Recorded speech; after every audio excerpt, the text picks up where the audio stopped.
Malaysia telah mempertingkatkan kekuatannya secara senyap, amaran daripada seorang profesor di Universiti Malaya. Jika kita leka, kita akan menanggung padahnya. Ini bukanlah satu kesilapan dalam pengiraan. Nombor-nombor itu sememangnya tidak masuk akal sejak dari mula. Tiada sumber asli yang melimpah, pasaran domestik yang kecil, dan titik permulaannya adalah kemunduran. Sejurus selepas mencapai kemerdekaan, ia merupakan salah sebuah negara termiskin di dunia. Ia berada pada tahap di mana ia memerlukan bantuan asing hanya untuk mengelak daripada kebuluran. Tiada seorang pun ahli ekonomi yang dapat meramalkan trajektori ini. Tiada seorang pun ahli strategi yang mampu menjelaskan kepantasan ini. Negara-negara maju menganggap negara ini akan selamanya menjadi pangkalan subkontraktor mereka. Mereka fikir negara ini hanya akan membekalkan tenaga kerja murah, memasang komponen, manakala mereka akan menjual produk siap. Tetapi sesuatu yang aneh telah berlaku. Dalam sekelip mata, kelas beratnya telah berubah. Tiada siapa yang memberi kebenaran, tiada siapa yang menjemput, tetapi tiba-tiba ia sudah duduk semeja. Bukan di sudut, tetapi di tengah-tengah. Ini menimbulkan persoalan. Sejak bila semua ini bermula, pada mulanya, kuasa-kuasa besar tidak mengendahkannya. Kemudian, mereka mempersendakkannya. Dan kini mereka berwaspada. Mengapa? Adakah kerana ia telah menjadi kuat? Bukan. Banyak negara lain yang telah menjadi kuat. Masalahnya terletak di tempat lain. Cara negara ini menjadi kuat adalah berbeza. Tanpa suara. Tetapi tanpa henti, ia bangkit tanpa pernah sekalipun mengakui dirinya kecil. Ia menolak kedudukan yang telah ditetapkan oleh negara-negara jirannya. Ia terlebih dahulu menghulurkan tangan kepada pesaing yang lebih besar daripadanya. Dan apabila ditolak, ia tidak berundur, sebaliknya ia bangkit semula. Ini bukan nasib. Ini adalah satu corak. Inilah kisah Malaysia. Mulai sekarang, kita akan mengikuti kisah yang menakjubkan ini. Sebelum itu, jika anda boleh menekan butang suka yang hanya mengambil masa 1 saat, ia akan menjadi pendorong yang sangat besar dalam penghasilan video. Mari kita mulakan. Saya Amir bin Faisal, seorang pelajar sarjana dalam bidang strategi antarabangsa di Universiti Malaya. Pada semester musim bunga tahun ini, saya mengikuti kelas Profesor Dr. Ishak bin Majid. Profesor Ishak merupakan seorang pakar dalam teori peralihan kuasa dan strategi negara kuasa pertengahan. Beliau terkenal dengan buku karangannya mengenai penyusunan semula tatanan antarabangsa pasca Perang Dingin dan mempunyai pengalaman sebagai penasihat dasar untuk Wisma Putra dan Pertubuhan Serantau. Kelas beliau sentiasa senyap. Beliau tidak pernah menunjukkan emosi dan suaranya sentiasa rendah. Namun soalan-soalan yang dilontarkannya sentiasa tajam. Pada hari itu, sebaik sahaja masuk ke Dewan Kuliah, Profesor menulis satu ayat di papan putih. Apakah itu kelas berat? Profesor berkata dengan perlahan. Dalam politik antarabangsa, kelas berat merujuk kepada skop dan saiz masalah yang boleh ditangani oleh sesebuah negara. Negara kecil menangani masalah kecil. Negara besar menangani masalah besar. Dan kebanyakan negara kekal dalam kelas berat mereka. Seorang pelajar mengangkat tangan. Profesor, adakah itu bermakna kelas berat adalah tetap? Profesor menggelengkan kepalanya. Tidak. Kelas berat boleh berubah, tetapi ia amat sukar untuk diubah. Ini kerana untuk meningkatkan kelas berat, kuasa-kuasa besar sedia ada perlu membenarkannya. Profesor berhenti sejenak, tetapi ada negara yang bangkit tanpa kebenaran. Dewan Kuliah menjadi sunyi. Profesor berkata dengan perlahan. Dan negara seperti itu menjadi entiti yang paling tidak selesa bagi kuasa-kuasa besar. Mengapa? Kerana ia tidak dapat diramal. Pelajar lain mengangkat tangan. Profesor, negara manakah yang anda maksudkan secara spesifik? Profesor memandang keluar tingkap. Negara yang akan kita analisis hari ini ialah Malaysia. Saya berhenti menulis. Malaysia? Sejujurnya, ia adalah jawapan yang tidak dijangka. Profesor memandang sekeliling kepada para pelajar. Bagaimana anda semua melihat Malaysia? Seorang pelajar menjawab. Sebuah negara pengeksport utama. Pelajar lain berkata, rakan kongsi strategik kuasa besar. Seorang lagi pelajar menambah, terkenal dengan kepelbagaian budayanya. Profesor mengangguk. Betul. Tetapi itu semua hanyalah di permukaan. Hari ini, kita akan melihat strukturnya. Profesor menulis sesuatu lagi di papan putih, peningkatan senyap. Saya menyalin ayat itu ke dalam buku nota saya. Profesor menjelaskan. Dalam politik antarabangsa, terdapat 2 cara untuk meningkatkan kelas berat. Pertama, dengan cara yang bising, mempamerkan kekuatan tentera, meluaskan wilayah dan mengancam negara-negara jiran. Negara seperti ini mudah dikesan. Jadi, kuasa-kuasa besar sedia ada akan cepat-cepat mengekangnya. Cara kedua ialah dengan bangkit secara senyap. Mengumpul teknologi tanpa suara, membangunkan industri dan menguasai standard. Dan pada satu ketika, apabila anda mengangkat kepala, ia sudah pun berada di tengah-tengah meja. Seorang pelajar mengangkat tangan. Profesor, adakah anda mengatakan bahawa Malaysia adalah jenis yang kedua? Tepat sekali. Dan inilah cara yang paling meresahkan kuasa-kuasa besar. Profesor memulakan topik pertama, standard antarabangsa. Profesor berkata, dalam politik antarabangsa, standard bukan sekadar satu penanda aras. Standard adalah kuasa. Siapa yang menetapkan standard akan menentukan pasaran.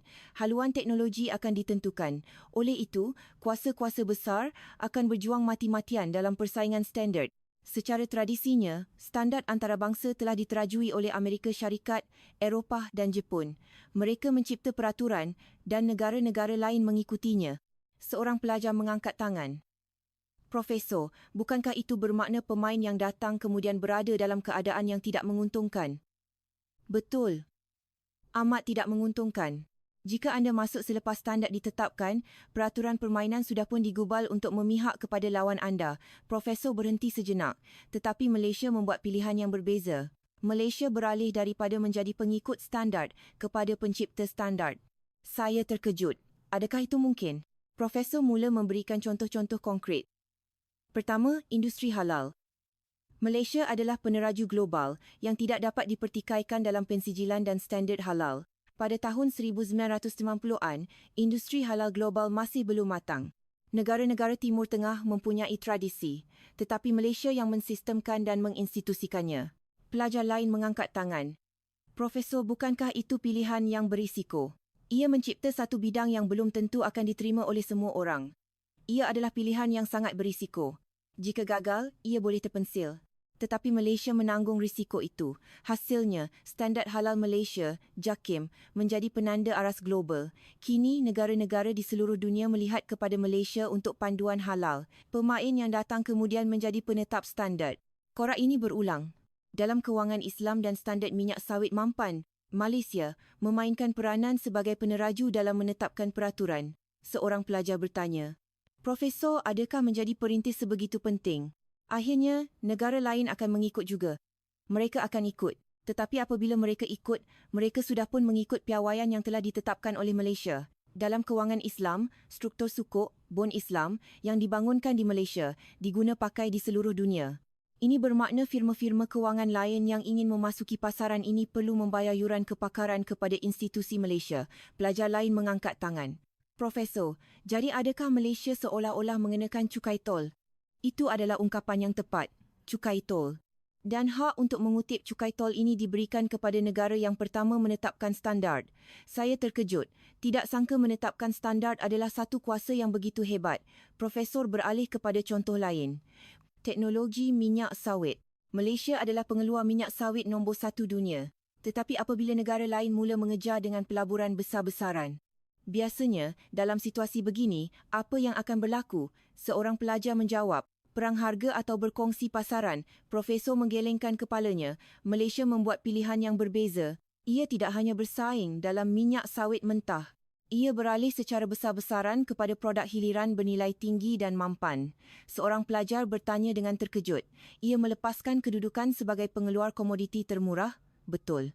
Walaupun ia nombor 1, ia memilih untuk tidak bersaing di situ sahaja. Kerana jika ia terus berjuang dalam pasaran komoditi mentah, ia akan terperangkap dalam perang harga. Perang harga adalah peperangan yang meletihkan. Walaupun menang, tiada apa yang tinggal. Malaysia mengelak peperangan itu dan beralih ke medan pertempuran baharu. Dan dalam oleokimia serta produk sawit khas, Malaysia sekali lagi menguasai standard. Kebanyakan lemak khas untuk industri makanan dan bahan kimia untuk produk penjagaan diri di dunia berasal dari Malaysia. Pelajar lain mengangkat tangan. Profesor, adakah strategi seperti itu sentiasa berjaya? Bukankah ia boleh gagal? Sudah tentu ia boleh gagal. Ia melibatkan risiko yang amat besar. Tetapi yang penting ialah Malaysia sanggup menanggung risiko itu. Ia tidak memilih jalan yang selamat. Profesor berkata dengan perlahan, kebanyakan negara, apabila menjadi nombor 1, akan cuba mempertahankan kedudukan itu. Mereka takut akan perubahan. Tetapi Malaysia, walaupun berada di tangga pertama, telah mengubah permainan itu sendiri. Inilah perbezaan antara negara yang meningkatkan kelas beratnya dengan negara yang kekal dalam kelas beratnya. Saya mula melihat negara bernama Malaysia dengan pandangan yang sama sekali baru. Profesor membawa contoh ketiga. Industri semikonduktor. Malaysia adalah pemain utama dalam pemasangan dan ujian semikonduktor, ATI. Ia mungkin tidak mereka chipset seperti syarikat gergasi Amerika, tetapi ia adalah pautan yang amat penting. Seorang pelajar bertanya, Profesor, apa sebenarnya maksud menguasai pautan penting? Chipset paling canggih di dunia, selepas dihasilkan di Taiwan atau Korea Selatan, perlu melalui proses pemasangan dan ujian sebelum boleh digunakan. Proses akhir ini kebanyakannya berlaku di Malaysia. Tanpa peringkat akhir ini, chipset-chipset tersebut tidak boleh digunakan. Syarikat-syarikat teknologi global seperti Intel, AMD dan Infineon mempunyai fasiliti utama mereka di sini. Ini bukan sekadar membekalkan perkhidmatan pemasangan, ini adalah penguasaan satu titik sempit, choke point, dalam rantaian bekalan. Seorang pelajar membantah, Profesor, tetapi bukankah negara lain boleh mengejar dari masa ke masa? China sedang mengejar dengan pantas. Secara teori ya, tetapi keunikan Malaysia ialah ia beralih ke peringkat seterusnya sebelum sempat dikejar. Malaysia bermula dengan pemasangan ringkas. Kini, ia bergerak ke arah reka bentuk lita bersepadu dan aktiviti bernilai lebih tinggi. Apabila pesaing cuba meniru teknologi semasa, Malaysia sudah pun bersedia untuk generasi akan datang. Profesor berkata dengan perlahan, ini bukan sekadar persaingan teknologi. Ini adalah cara untuk meningkatkan kelas berat. Menguasai standard, beralih ke generasi seterusnya terlebih dahulu dan mendahului sekali lagi sebelum pesaing dapat mengejar. Profesor beralih kepada topik besar kedua, penguasaan titik sempit rantaian bekalan. Profesor bertanya, anda semua, adakah anda tahu apa itu choke point? Seorang pelajar menjawab, titik kesesakan, laluan sempit yang mesti dilalui. Betul, dalam geopolitik, choke point merujuk kepada lokasi strategik yang penting. Seperti terusan Suez atau Selat Hormuz. Sesiapa yang menguasai tempat-tempat ini boleh mengawal perdagangan dunia. Tetapi pada abad ke-21, terdapat bentuk choke point yang baru, iaitu choke point rantaian bekalan. Dalam industri moden, produk tidak boleh dihasilkan tanpa komponen atau bahan tertentu. Dan jika komponen atau bahan itu hanya boleh dihasilkan oleh sebilangan kecil negara, maka negara itu menjadi choke point rantaian bekalan. Seorang pelajar mengangkat tangan. Profesor, boleh berikan contoh? Peralatan semikonduktor adalah contoh utama. Tanpa peralatan EUV yang dimonopoli oleh ASML dari Belanda, semikonduktor canggih tidak dapat dihasilkan. Tanpa TSMC dari Taiwan, bekalan semikonduktor dunia akan lumpuh. Tetapi yang menarik ialah kedudukan Malaysia. Malaysia sedang menjadi choke point rantaian bekalan dalam pelbagai bidang. Profesor membawa contoh pertama, sarung tangan getah perubatan. Sebahagian besar sarung tangan getah perubatan dunia dihasilkan di Malaysia, terutamanya sarung tangan nitril. Seorang pelajar bertanya, Profesor, adakah sarung tangan getah sebegitu penting? Setiap hospital, klinik dan makmal di dunia menggunakan sarung tangan getah. Tanpa mereka, sistem kesihatan moden tidak dapat berfungsi, terutamanya semasa pandemik. Dan hak pengeluaran utamanya ialah Malaysia. Pelajar lain mengangkat tangan. Profesor, adakah itu bermakna jika Malaysia menghentikan bekalan, dunia akan lumpuh? Kesan kelumpuhan serta-merta mungkin tidak berlaku. Terdapat stok dan beberapa pembekal alternatif. Tetapi dalam jangka masa panjang, ia akan menjadi masalah yang serius, terutamanya semasa krisis kesihatan global. Pandemik COVID-19 membuktikannya. Seluruh dunia bergantung kepada Malaysia untuk bekalan sarung tangan. Inilah nilai strategik Malaysia. Jika ada pihak yang cuba menekan Malaysia secara sembarangan, ia boleh menyebabkan kejutan kepada rantaian bekalan kesihatan global. Profesor membawa contoh kedua, industri minyak dan gas. Malaysia melalui Petronas adalah pemain utama dalam pasaran gas asli cecair, LNG global. Ia bukan sahaja pengeluar utama tetapi juga memiliki kepakaran teknikal yang mendalam dalam teknologi luar pesisir dan pengapungan LNG, FLNG. Seorang pelajar bertanya, Profesor, bukankah banyak negara lain yang mengeluarkan minyak dan gas? Betul, ramai negara yang menjadi pengeluar besar. Tetapi yang penting di sini ialah jenis kepakaran yang dimiliki. China dan India mungkin menggunakan lebih banyak tenaga, tetapi mereka tidak memiliki kepakaran teknikal dalam cari gali laut dalam yang kompleks seperti Malaysia. Seorang pelajar mengangkat tangan. Profesor, mengapa negara lain tidak boleh melakukannya? Teknologi seperti FLNG yang membolehkan gas dicairkan di atas pelantar di tengah laut memerlukan kejuruteraan yang sangat canggih dan berisiko tinggi. Ia memerlukan dekad pengalaman dalam operasi luar pesisir yang lasak. Petronas adalah salah satu daripada segelintir syarikat di dunia yang berjaya mengoperasikan fasiliti sebegini. Di zaman peralihan tenaga, LNG adalah bahan api teras. Dan untuk mendapatkan akses kepada sumber gas di lokasi terpencil, kepakaran Malaysia amat diperlukan.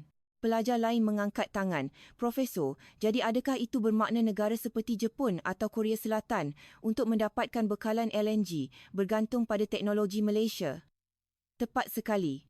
Walaupun mereka mungkin membeli gas dari Qatar atau Australia, teknologi untuk mengekstrak sebahagian daripadanya mungkin dibangunkan dan diuruskan oleh pakar dari Malaysia.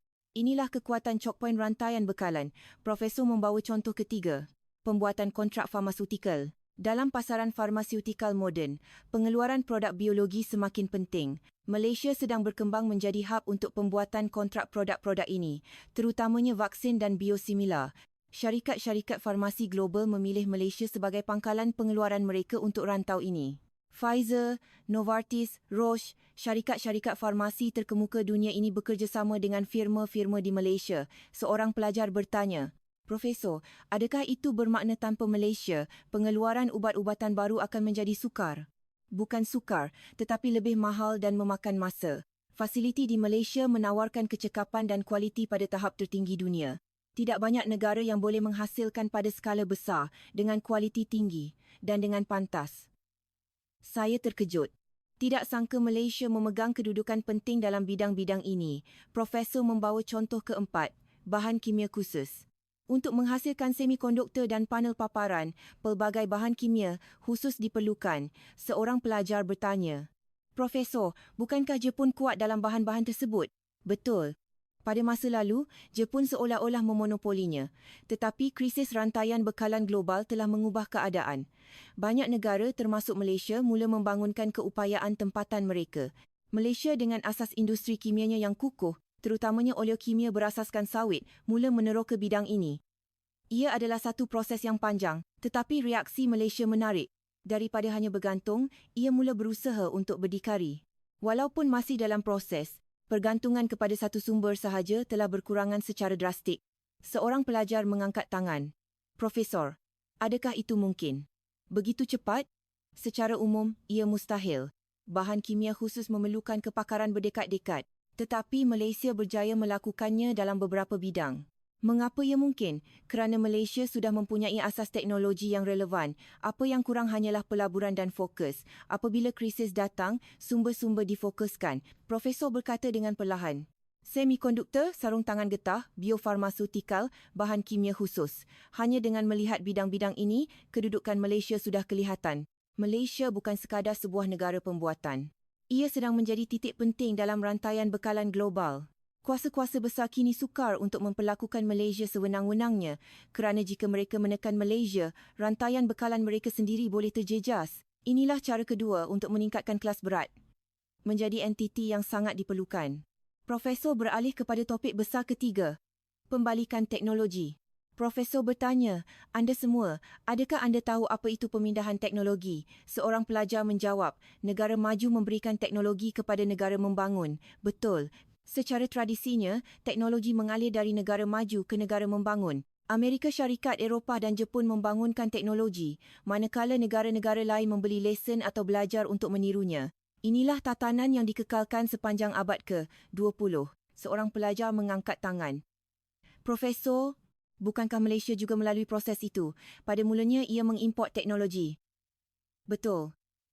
Malaysia juga pada mulanya mengimport teknologi. Belajar dari Jepun, belajar dari Amerika, belajar dari Eropah. Profesor berhenti sejenak. Tetapi sesuatu yang aneh telah berlaku. Pada satu ketika arahnya berubah. Malaysia menjadi pihak yang mengajar teknologi. Dewan kuliah menjadi riuh seketika. Profesor membawa contoh pertama, kewangan Islam. Pada tahun 1570-an, Malaysia tidak mempunyai sistem kewangan Islam moden. Ia mempelajari sistem perbankan konvensional dari British. Instrumen, peraturan semuanya diimport. Tetapi Malaysia tidak berhenti pada sekadar menggunakan teknologi itu.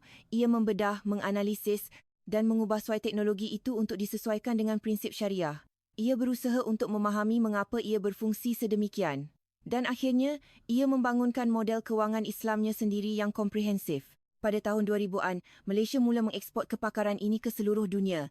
Ia menang dalam persaingan dengan pusat kewangan tradisional seperti London dan New York dalam bidang ini. Pelajar lain mengangkat tangan. Profesor, adakah negara yang belajar teknologi telah mengalahkan negara yang mengajar teknologi? Tepat sekali. Dan ini adalah satu perkara yang sangat jarang berlaku. Biasanya, negara yang belajar teknologi sukar untuk mengalahkan negara yang mengajarnya. Terdapat kelebihan penggerak pertama. Pihak yang bermula dahulu mengumpul pengalaman dan kepakaran. Mereka juga menguasai rantaian bekalan dan bakat. Untuk pemain yang datang kemudian mengejar, mereka perlu merapatkan jurang itu. Ia bukan kerja mudah, tetapi Malaysia berjaya merapatkan jurang itu. Malah ia telah memintas. Profesor membawa contoh kedua. Industri automotif. Kereta nasional pertama Malaysia, Proton, diasaskan dengan teknologi dari Mitsubishi, Jepun. Lesennya dibeli. Pada mulanya, yuran royalti dibayar. Komponen teras juga terpaksa diimport. Tetapi Malaysia tidak berhenti di situ. Ia menyerap teknologi automotif, mengubah suainya dan membangunkan ekosistem vendor tempatannya sendiri. Melalui perkongsian strategik kemudiannya, seperti dengan Geely, ia kini sedang mengeksport kenderaan yang direka bentuk bersama ke pasaran antarabangsa. Negara yang belajar teknologi kini menjadi negara yang menjual teknologi. Pelajar lain mengangkat tangan. Profesor, bagaimana reaksi Jepun? Tidakkah mereka berasa tidak senang? Mungkin mereka berasa tidak senang, tetapi tiada apa yang boleh mereka lakukan, kerana teknologi Malaysia sudah pun mempunyai daya saingnya sendiri. Profesor membawa contoh ketiga. Industri aeroangkasa. Sehingga tahun 1960-an, Malaysia tidak pernah membina pesawat sendiri. Jangankan jet pejuang, pesawat ringan pun tidak mampu dibina. Seorang pelajar bertanya, Profesor, bukankah halangan untuk memasuki industri aeroangkasa sangat tinggi? Sangat tinggi. Pesawat adalah salah satu mesin yang paling kompleks. Puluhan ribu komponen perlu digabungkan dengan tepat. Satu kesilapan boleh meragut nyawa ratusan orang. Jadi standard kualitinya sangat ekstrem. Oleh itu, industri aeroangkasa adalah domain eksklusif negara-negara maju. Hanya Amerika Syarikat, Eropah, Rusia yang boleh membina pesawat pejuang. Malaysia bermula dengan memasang komponen untuk syarikat seperti Airbus dan Boeing. Kemudian, ia mula mengeluarkan komponen itu sendiri. Dan akhirnya, ia sedang membangunkan keupayaan untuk mereka bentuk pesawatnya sendiri, walaupun pada skala kecil. Seorang pelajar bertanya dengan terkejut, Malaysia membina komponen pesawat? Ya. Ia adalah pembekal komponen komposit utama untuk pesawat seperti Airbus A320 dan Boeing 747. Beberapa dekad yang lalu, negara ini tidak mampu melakukan pemasangan pun, tetapi kini ia membekalkan komponen kritikal kepada gergasi aeroangkasa dunia. Inilah pembalikan teknologi. Seorang pelajar mengangkat tangan. Profesor, bagaimana itu mungkin? Mengapa negara lain tidak boleh melakukannya? Terdapat pelbagai faktor, pendidikan, pelaburan, dasar dan sebagainya. Tetapi pada pandangan saya, yang paling penting ialah sikap. Kebanyakan negara, apabila mengimport teknologi, berpuas hati di situ sahaja. Asalkan ia berfungsi, mereka anggap sudah cukup. Tetapi Malaysia berbeza.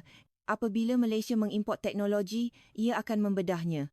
Ia berusaha untuk memahami mengapa ia berfungsi sedemikian dan ia mencari cara yang lebih baik.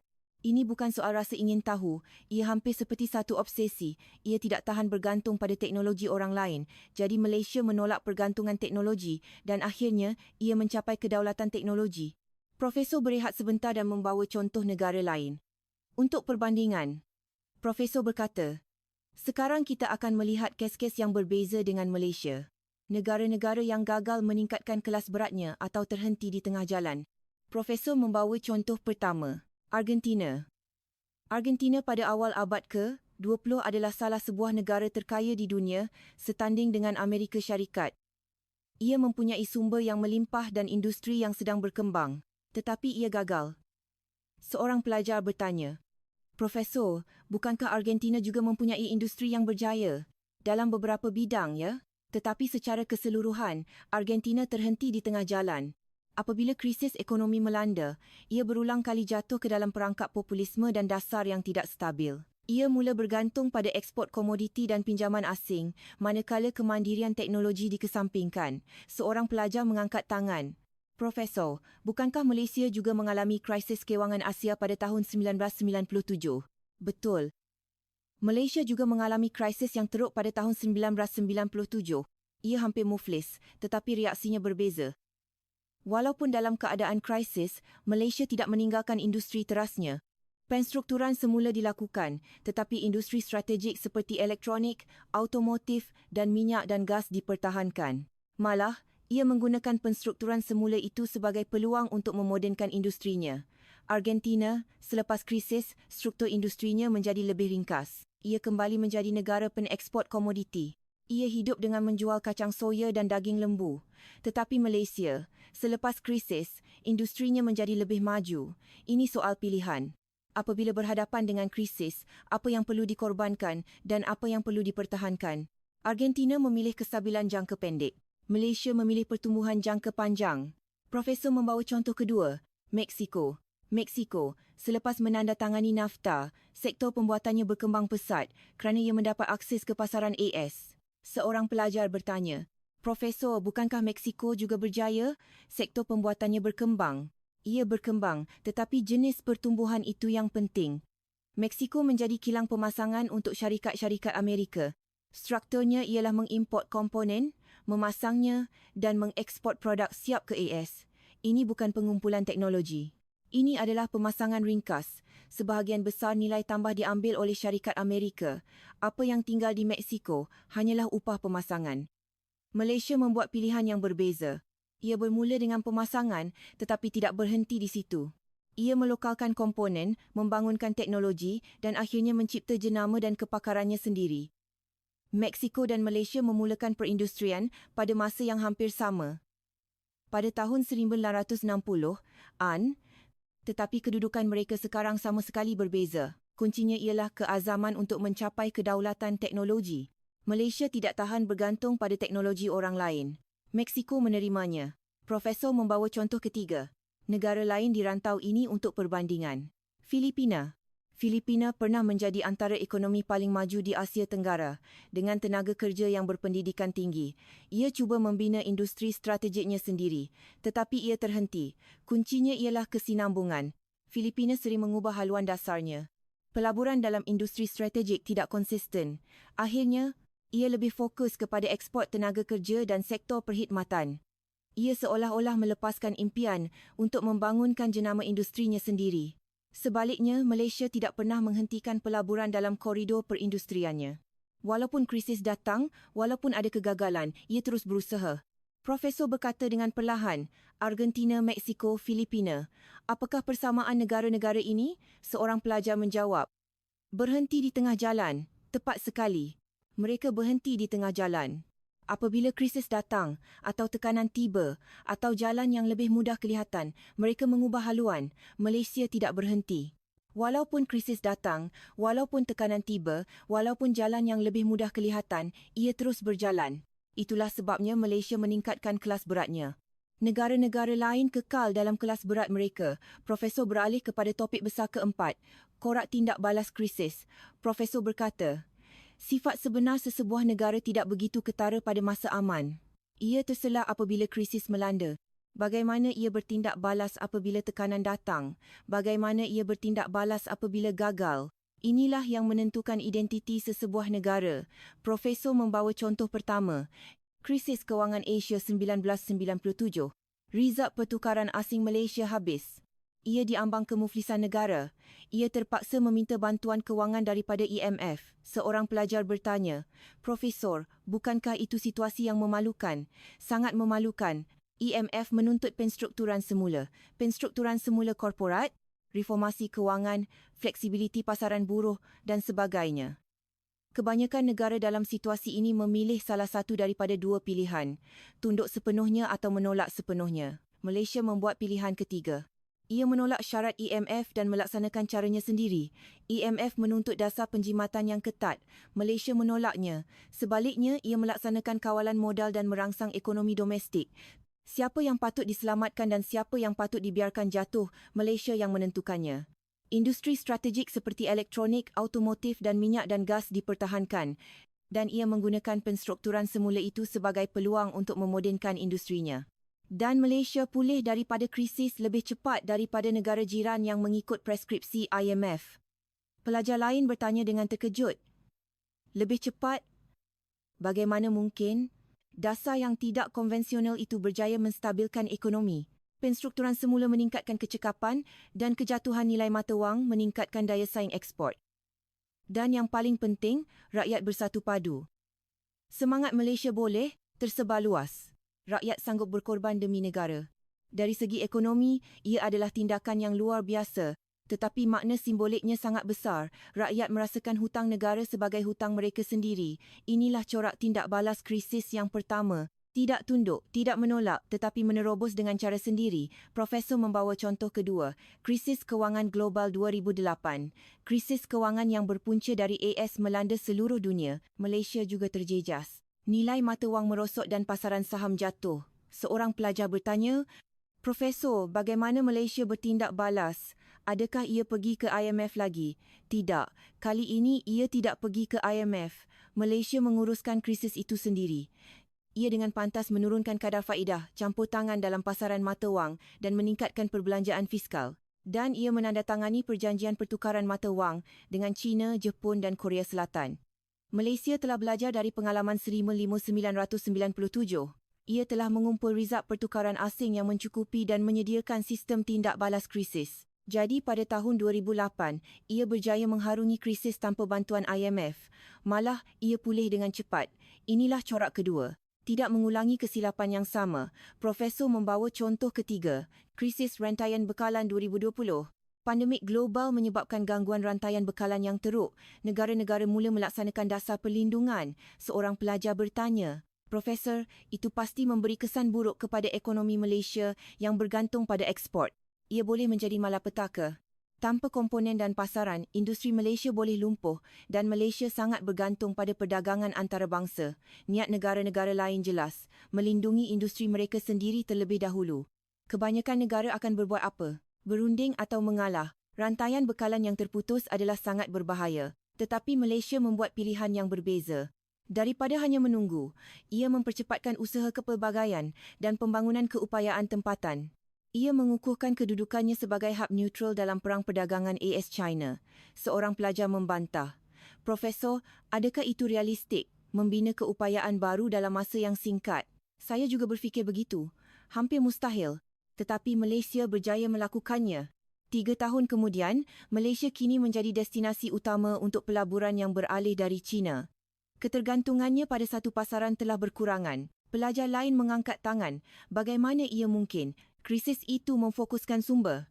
Kerajaan, syarikat dan institusi penyelidikan bergerak ke arah yang sama dan Malaysia sudah mempunyai asas industri yang relevan. Apa yang kurang hanyalah pelaburan dan keazaman. Inilah corak ketiga.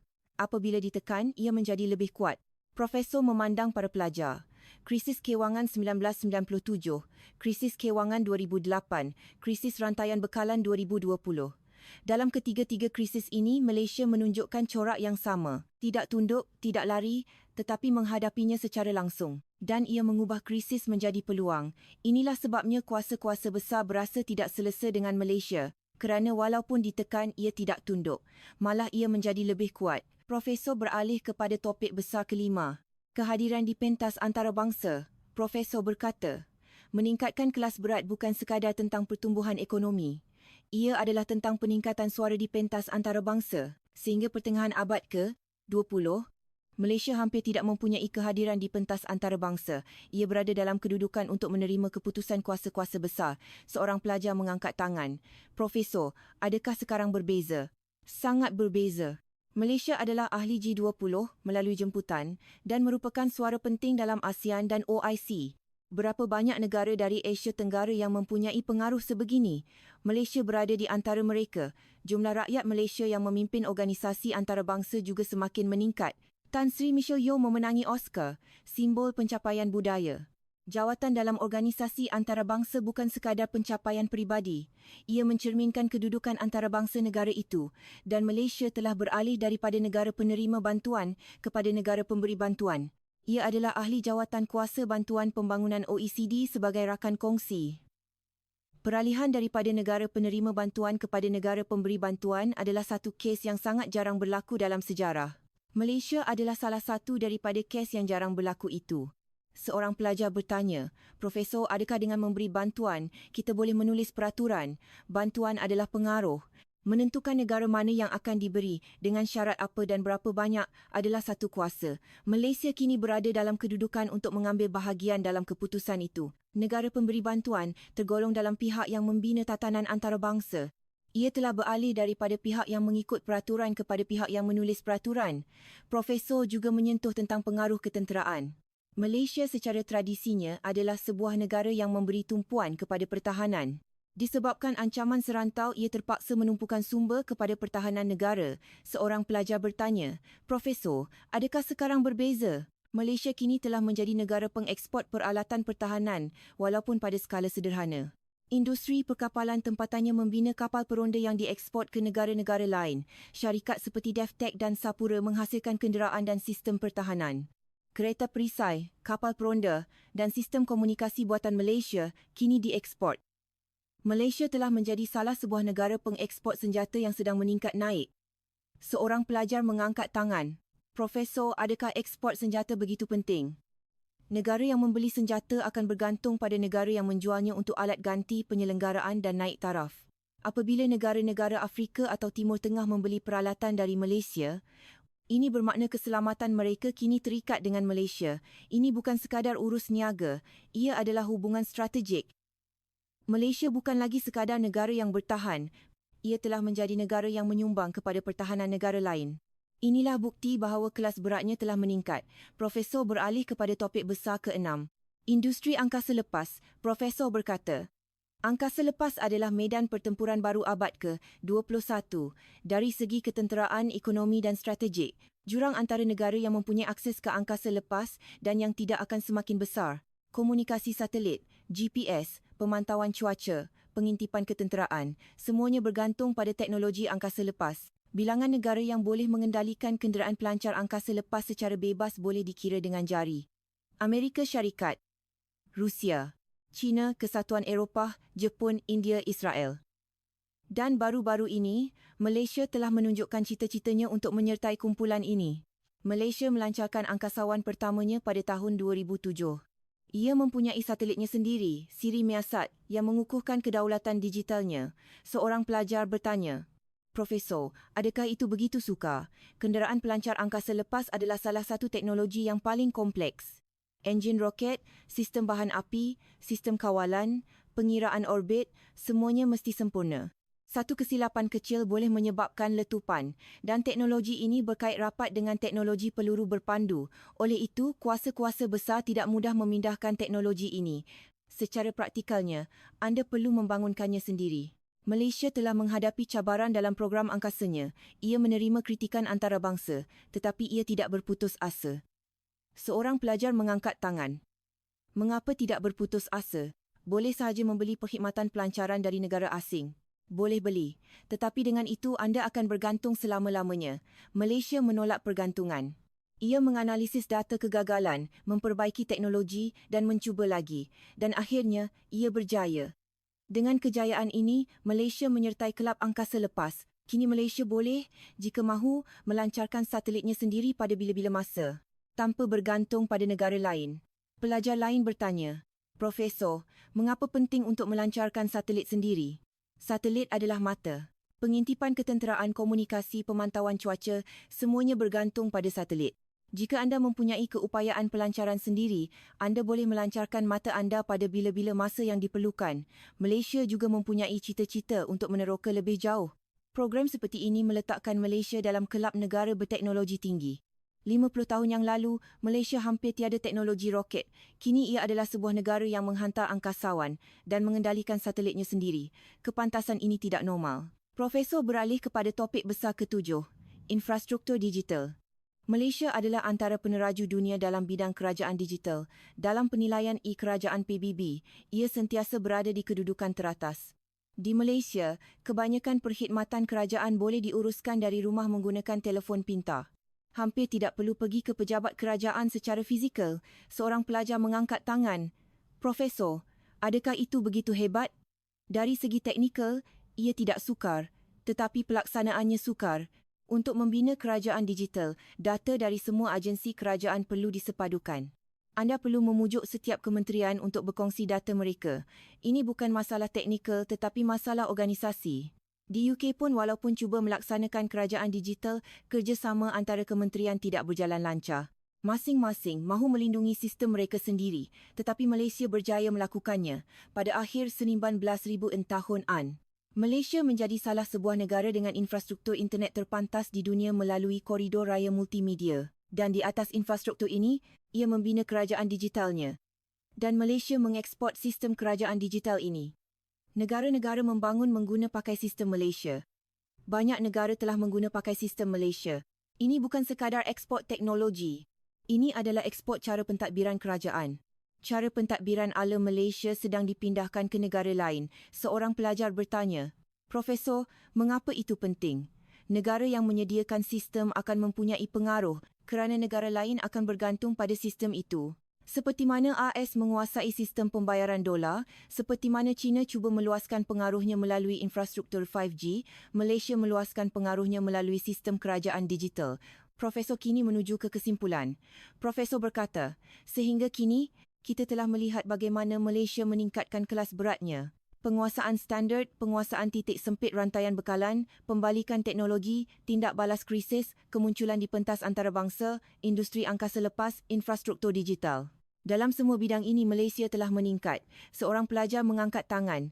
"Profesor, tetapi mengapa ini penting?" Soalan yang bagus. Yang penting ialah prosesnya. Bagaimana ia bangkit adalah yang penting. Malaysia bangkit tanpa meminta kebenaran. Ia tidak kekal di tempat yang ditetapkan oleh kuasa-kuasa besar. Daripada mengikut peraturan, pada satu ketika ia beralih kepada pihak yang menulis peraturan. Ini mengganggu tatanan sedia ada. Kerana ia tidak dapat diramal. Pelajar lain mengangkat tangan. "Profesor, tidakkah kuasa-kuasa besar mengekang Malaysia?" "Mereka cuba mengekangnya. Tetapi ia tidak mudah.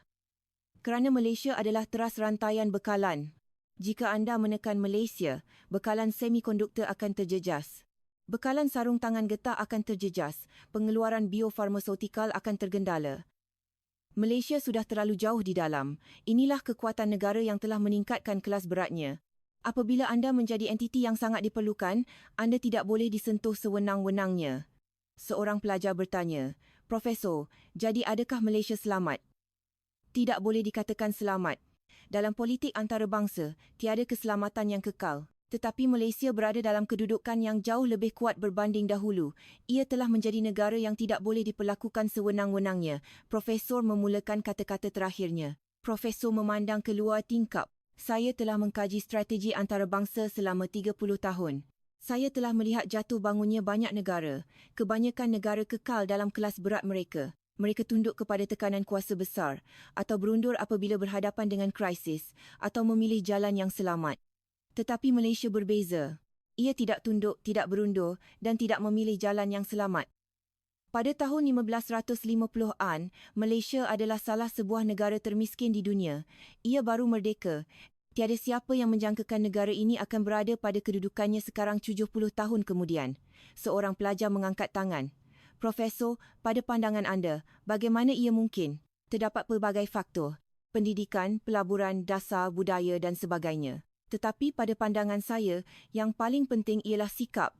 Malaysia tidak pernah mendefinisikan dirinya sebagai sebuah negara kecil. Ia tidak menerima kedudukan yang ditetapkan oleh kuasa-kuasa besar. Ia sentiasa berusaha untuk naik lebih tinggi. Kadang-kadang ini kelihatan melulu, kerana ia berulang kali membuat pilihan yang tidak menguntungkan dari segi pengiraan. Tetapi pilihan-pilihan itulah yang terkumpul menjadi Malaysia hari ini. Identiti sesebuah negara adalah jumlah keseluruhan pilihan yang berulang. Jenis pilihan yang diulangi akan menentukan sifat negara itu. Malaysia mengulangi pilihan untuk mencabar. Jadi ia menjadi sebuah negara yang mencabar. Kuasa-kuasa besar berasa tidak selesa dengan ini kerana ia tidak dapat diramal. Walaupun ditekan, ia tidak tunduk. Dan walaupun dikekang, ia tidak berhenti. Pelajar lain mengangkat tangan. "Profesor, jadi adakah Malaysia negara yang berbahaya?" "Ia tidak berbahaya. Kerana ia tidak agresif. Tetapi ia adalah negara yang meletihkan, sukar untuk diuruskan." Profesor berkata dengan perlahan. Tajuk kuliah hari ini ialah peningkatan senyap. Malaysia telah bangkit secara senyap tetapi tanpa henti. Dan kini ia telah menjadi entiti yang tidak boleh diabaikan. Jika anda leka, anda akan terkena. Dewan kuliah menjadi sunyi sepi. Profesor memandang para pelajar. Korak yang ditunjukkan oleh Malaysia patut diberi perhatian. Korak mengubah krisis menjadi peluang, menjadikan tekanan sebagai batu loncatan dan tidak berhenti walaupun gagal. Jika corak ini dikekalkan, Malaysia akan terus meningkat. Tetapi jika corak itu pecah, penurunan mungkin akan bermula. Akhirnya, ini adalah soal pilihan. Pilihan apa yang diulangi akan menentukan nasib sesebuah negara. Seorang pelajar bertanya buat kali terakhir, Profesor, adakah Malaysia akan dapat terus membuat pilihan seperti ini? Profesor berfikir sejenak. Ia akan dapat, kerana ia sudah menjadi identitinya. Sesebuah negara dinilai melalui tindak balas yang berulang dan penilaian itu menjadi identitinya. Malaysia telah dikenali sebagai sebuah negara yang berjuang hingga ke akhirnya dan identiti itu tidak mudah berubah. Profesor berkata buat kali terakhir, jika anda ingin memahami Malaysia, jangan lihat hasilnya. Lihatlah pilihannya dan lihatlah corak di mana pilihan itu berulang. Di situlah jawapannya. Saya meletakkan pen saya. Kelas telah tamat tetapi fikiran saya bercelaru. Negara bernama Malaysia mula kelihatan sama sekali berbeza. Kata-kata terakhir Profesor bergema di telinga saya. Ia bangkit secara senyap. Jadi jika anda leka, anda akan terkena. Sambil melangkah keluar dari Dewan Kuliah, saya berfikir, sejauh mana negara ini akan naik dan dari manakah datangnya sikap yang membolehkan peningkatan ini, saya masih tidak tahu jawapannya. Tetapi satu perkara yang jelas, Malaysia bukan lagi sebuah negara yang boleh diabaikan. Kelas beratnya telah berubah dan perubahan itu masih belum berakhir. Kisah hari ini sampai di sini sahaja. Terima kasih kerana menonton video yang panjang ini. Terima kasih kepada para pelanggan kami yang sentiasa bersama kami. Kami akan kembali dengan video baru.